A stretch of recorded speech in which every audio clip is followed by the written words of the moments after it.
नमस्कार दोस्तों, स्वागत है आपके अपने यूट्यूब चैनल एग्जाम वॉरियर में। दोस्तों, हम प्रादीपी भारत यहाँ पर पढ़ रहे हैं। प्रादीपी भारत के दो इम्पोर्टेंट जो घाट हैं उनको यहाँ पर देखने वाले हैं, एक पूर्वी घाट और एक पश्चिमी घाट।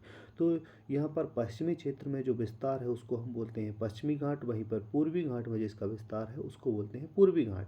तो पूर्वी घाट पश्चिमी घाट की हम जो मुख्य विशेषता यहाँ पर देखने वाले हैं, एक जो है अरब सागर के समांतर है तो दूसरा बंगाल की घाटी के समांतर है। तो इस तरीके से इनका विस्तार हम एक एक करके देखने वाले हैं। तो चलिए दोस्तों, शुरू करते हैं आज का वीडियो।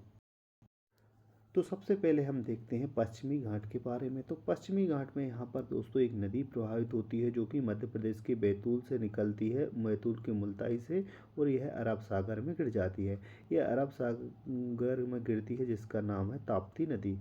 तो जो ताप्ती नदी है, ताप्ती नदी से लेकर कन्याकुमारी तक जो विस्तार है उसको हम बोलते हैं पश्चिमी घाट। पश्चिमी घाट अगर हम देखें तो यह 6 राज्यों में इसका विस्तार है। सबसे पहला इसका विस्तार हम देखते हैं गुजरात में है, इसके बाद में इसका विस्तार महाराष्ट्र में है, इसके बाद इसका विस्तार गोवा में है, इसका विस्तार कर्नाटक में है, इसका विस्तार तमिलनाडु में है और इसका विस्तार केरल में है। तो इस तरीके से हम देखते हैं 6 राज्यों में इसका विस्तार हमको मिलता है। दोस्तों, उत्तर में ताप्ती नदी से दक्षिण में कन्याकुमारी तक यह लगभग देखते हैं तो इसका विस्तार हमको 1600 किलोमीटर इसका विस्तार मिलता है। भारत की जो है सबसे लंबी पर्वत श्रृंखला की बात करें तो वह हिमालय के पास जो थी, वहीं पर हिमालय के बाद दूसरी जो है वो सबसे लंबी पर्वत श्रृंखला यह है। इसकी औसत ऊंचाई की बात करें तो 1200 मीटर इसकी औसत ऊंचाई हमको मिलती है। दोस्तों, यह वास्तविक पर्वत श्रेणी नहीं है बल्कि प्रादीपीय भारत का जो पठार है उसका ही एक क्या है, भ्रंश कगारी क्षेत्र है। भ्रंश कगारी क्षेत्र है दोस्तों, जो कि पूर्व की ओर ढलान युक्त है और इसका उत्तरी खंड लावा एवं बेसाल्ट से निर्मित है। दोस्तों, अगर हम इसको देखें एक एक करके तो सबसे पहले पश्चिमी घाट को महाराष्ट्र, गोवा, कर्नाटक में सह्याद्री पर्वत भी कहते हैं। उसको महाराष्ट्र में और गोवा में और इसके बाद में कर्नाटक में इसको हम सह्याद्री पर्वत के नाम से भी जानते हैं।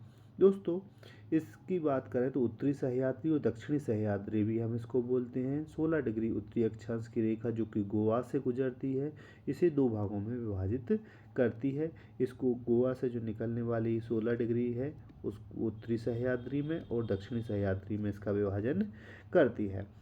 कालसुबाई उत्तरी सह्याद्री की सबसे ऊंची चोटी है। महाबलेश्वर दूसरी सबसे ऊंची चोटी है। कृष्णा नदी यहीं से निकलती है। वहीं दक्षिणी सह्याद्री की बात करें तो यहाँ पर जो है कुद्रेमुख सबसे ऊंची चोटी हमको मिलती है। तो यहाँ पर कुद्रेमुख हो गई और यहाँ पर जो सर्वोच्च ऊंची कालसुबाई उत्तरी सह्याद्री की है। वहीं पर तमिलनाडु में एक पर्वतीय ग्रंथि है जिसका नाम है नीलगिरी। तो यहाँ पर हमको एक पर्वतीय ग्रंथि भी मिलती है जिसका नाम है नीलगिरी। दक्षिणी भारत का दूसरा सबसे ऊंचा शिखर जो है दोदा बेट्टा। दोदा बेट्टा की अगर हम बात करें तो यहीं पर स्थित है, कहाँ पर जो है, नीलगिरी के पास में ही यहीं पर स्थित है दोदा बेट्टा जो कि कर्नाटक में स्थित है।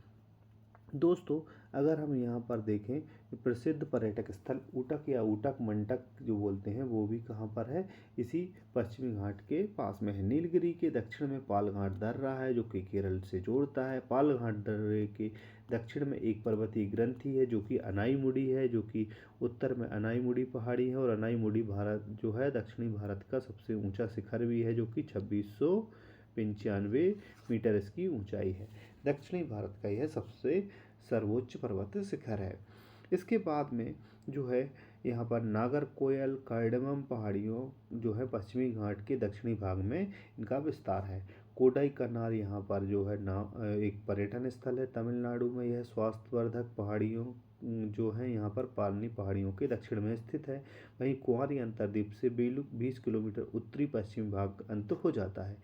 पश्चिमी घाट में 4 प्रमुख दर्रे हमको मिलते हैं। एक का नाम है थाल घाट, भोर घाट और पाल घाट, सैनकोटा, ये 4 हमको दर्रे मिलते हैं। बात करें थाल घाट की तो थाल घाट महाराष्ट्र की उत्तरी सह्याद्री में स्थित है जो कि मुंबई से कोलकाता के लिए यह रेल मार्ग यहाँ से होकर गुजरता है। वहीं पर भोर घाट की बात करें तो भोर घाट जो है मुंबई, पुणे इससे होते हुए चेन्नई रेल मार्ग यहाँ जोड़ता है। पाल घाट जो है केरल में स्थित है। कालीकट से लेकर कोयम्बटूर तक यह जो है होकर गुजरता है। वही सैडमम, कोयल और कार्डेमम पहाड़ियों के बीच में स्थित है। दोस्तों, इसके बाद हम अगले पर्वतीय शिखर की बात करते हैं, जो कि जिसको हम बोलते हैं पूर्वी घाट। तो पूर्वी घाट को यहाँ पर देख लेते हैं। महानदी के दक्षिण में उत्तर पूर्व दिशा से दक्षिण पश्चिम दिशा की ओर 1300 किलोमीटर में हमको यह इसका विस्तार कन्याकुमारी तक देखने को मिलता है। 1300 किलोमीटर यह फैला हुआ है, जो कि पूर्वी घाट हम इसके नाम से जानते हैं। दोस्तों, यह पर्वतीय भाग की औसत ऊंचाई 615 मीटर इसकी पर्वतीय ऊंचाई है। इसकी जो चौड़ाई की बात करें तो 190 से जो है हमको उत्तर में 190 और दक्षिण की बात करें तो 75 किलोमीटर मिलती है।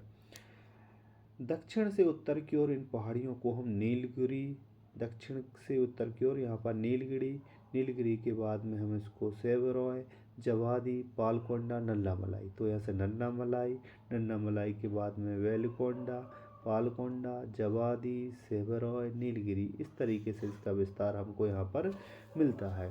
वहीं पर दोस्तों, ये जो है पर्वत गोदावरी और कृष्ण नदियों के डेल्टा के बीच में बिल्कुल समाप्त सा हो जाता है। इस तरीके से हम देखें तो महानदी गोदावरी के बीच में वास्तविक पर्वत श्रृंखला हमको मिलती है। और पूर्वी घाट की अगर बात करें कि सबसे ऊंची चोटी, तो यहाँ पर हमको एक जो है जिंदा गड़ा, जो कि 1690 मीटर जो है ऊंचा है, यहाँ पर हमको मिलता है।